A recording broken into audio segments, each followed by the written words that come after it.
This is a review of the main events in the Armed Forces of Ukraine for the past week. The hottest sector on the front line remains the Pokrovsk direction. According to the President of Ukraine, Russian invaders aim to capture Pokrovsk to prove the United States administration that they are capable of taking the entire east of Ukraine. Volodymyr Zelensky stated that Russian forces has concentrated large numbers near Pokrovsk, but have not achieved success. The Commander-in-Chief Oleksandr Syrskyi visited the Pokrovsk sector this week. He met with commanders who are holding back the enemy in the Pokrovsk-Mirnograd area. According to the Commander-in-Chief, the situation remains difficult, but Russian propaganda claims about so-called blockade of Ukrainian defense forces in Pokrovsk, as well as in Kupiansk, are not true. In Pokrovsk, enemy infantry avoids direct clashes, hiding in urban areas. However, our defenders detect and destroy them with drones. According to the 7th Corps of Air Assault Forces, the enemy has deployed about 11,000 troops to encircle the Pokrovsk agglomeration, but our defenders are eliminating them. Over the past few weeks, Ukrainian forces have also regained control over two more settlements, Kucherev Yar and Sukhetske. As for the overall situation at the front, the General Staff noticed that the Russians have once again been massively using armored vehicles in assaults.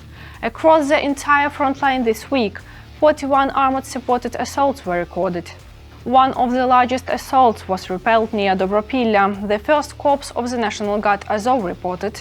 On Monday, the enemy tried to capture Shakhova and Volodymyrivka, deploying 29 armored vehicles, including tanks. The assault lasted more than 6 hours and was repelled. The enemy lost 15 vehicles.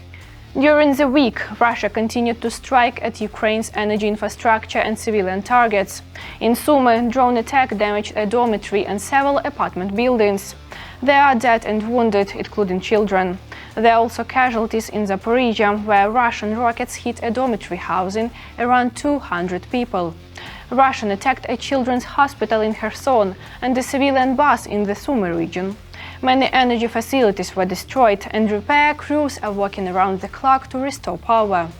The defense forces continue to target Russia's oil and gas facilities to deprive the aggressor state of funds of war. This week, the General Staff confirmed strikes on 2 oil refineries, Novospas and Mari. In addition, strike drones hit the Budyonov gas precision plant in the Stavropol region. Ukrainian forces also destroyed a modern Russian surface-to-air missile system Buk M3, valued at $45 million United States dollars. Furthermore, 3 radar stations in Crimea and 1 Russian landing craft were destroyed. Meanwhile, the Naval Forces of Ukraine have received new combat boats. Combat Boat 90, provided by Sweden and Norway.